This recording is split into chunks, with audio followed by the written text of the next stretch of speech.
¿Qué tal, amigos de Share Gesed? ¿Cómo están? En esta ocasión les quiero relatar un suceso que le ocurrió a Rab Berel Wein, y él mismo lo relata en su libro. En una ocasión él estaba rezando, llegó a una sinagoga en Jerusalén para rezar Shachrit, pero no de esas betagnesiot, de esas sinagogas que tienen las butacas, sino como un kolel, que tienen mesas y se sientan de a 4 personas o de a 2 personas. Entonces él cuenta que estaban sentados en una mesa y se le hizo un poco extraño porque había un hombre en su mesa, un hombre alto, un hombre rubio de ojos azules, que justo entró con sus pequeños hijos, todos muy rubios. Se sentaron justamente frente a él. Él estaba acostumbrado, el Rab, a diversidad de diversidad racial de los ciudadanos por todo Israel, por lo que mucho no les sorprendió. Pero en este caso era un poco diferente, porque era particularmente diferente. Ellos eran unas características raciales y aparte de no solamente eso, sino que aparte una intensidad en los rezos, tanto del hombre como de los niños. Los niños se comportaban muy bien y seguían la tefilá respetuosamente, sin perder la concentración.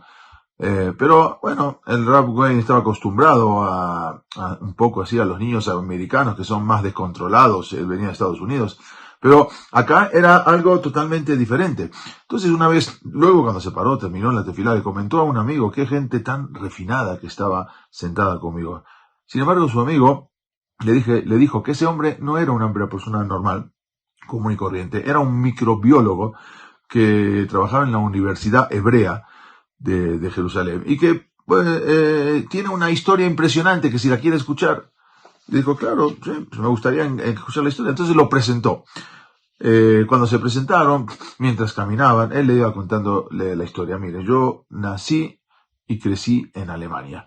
Mi padre era un oficial del escuadrón asesino de la élite de las SS, Totenkopf se llama, que era escuadrón, se llama el escuadrón de Calavera. Eran todos los que usaban unos gorros de calavera, eran de los peores escuadrones de las SS en Alemania. Mi padre sirvió durante toda la guerra y después evitó a toda manera ser arrestado. Él se escabulló, se escapó.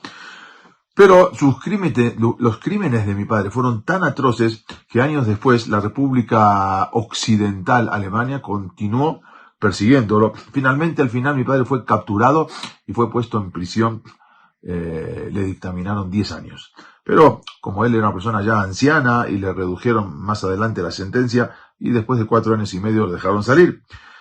Mi padre nunca hablaba de su pasado, y cuando de todos los crímenes atroces, de todo lo que había, nunca él habló. Entonces yo empecé a averiguar con toda esta persona, empecé a averiguar en los periódicos, empecé a ver qué pasaba. Entonces vi que mi padre había llevado una vida monstruosa.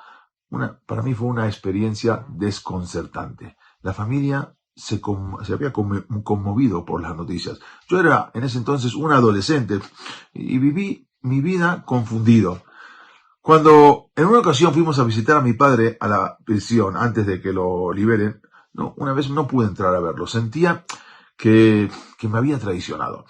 Sin embargo, salió algo positivo de todo esto, porque yo desarrollé un interés en la guerra. Empecé a averiguar todo lo que pude acerca del escuadrón Totenkopf y acerca de todo el rol del Holocausto.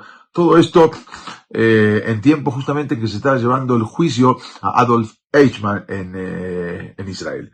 Leí todo lo que pude encontrar y pude tener una idea general de todo lo que les había pasado a los judíos. Pero lo que descubrí me horrorizó.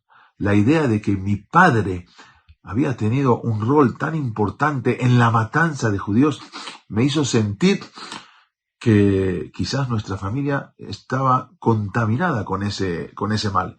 Me pregunté si las condiciones entonces ahora fueran las mismas de la familia. ¿Yo también entonces me convertiría en un asesino? Salí de viaje, me alejé de Alemania todo lo que pude. Era como si hubiese sido perseguido por Alemania y por todos los alemanes.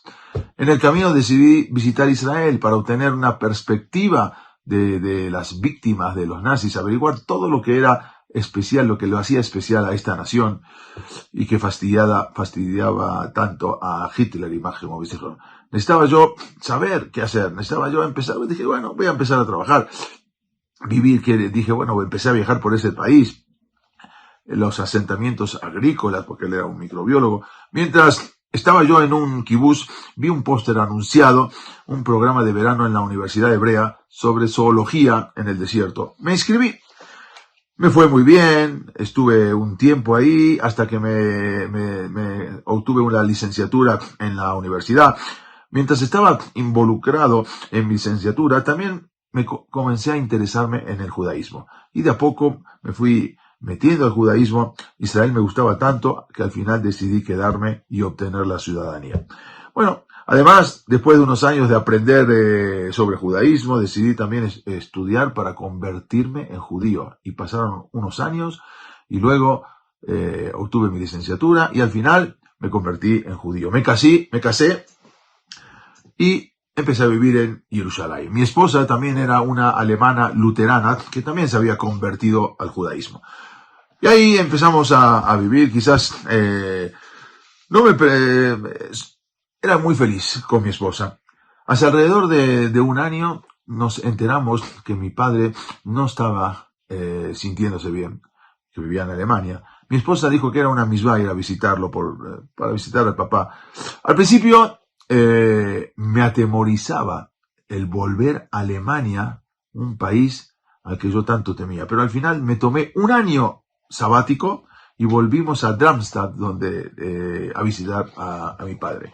Fue una escena bastante interesante. Mis hijos con kipá y con tzitzit y con las peot metidos atrás de sus orejas. Por supuesto, mis hijos hablaban hebreo. La primera vez que me encontré a mi padre estaba abrumado. Inicialmente no podía abrazar a ninguno de mis hijos. Después tuvimos la oportunidad de sentarnos a hablar. Pareció estar un poco más contento en la forma que las cosas se estaban dando para nosotros. Ahora, mi padre es muy viejo. En ese momento tenía 90 años. Yo quería saber qué fue lo que ameritó a mi padre a vivir una vida tan larga, con unos nietos tan buenos, por lo que le pregunté directamente qué había hecho. Le pregunté, ¿qué hiciste para ganarte esta fortuna de tener esta vida tan larga y unos nietos tan increíbles? Le expliqué que en verdad los judíos creemos en que siempre lo que hacemos tiene consecuencias. Y el sistema de recompensa en la vida es midah keneged midah, es medido muy cuidadosamente. Me miró y consideró la pregunta.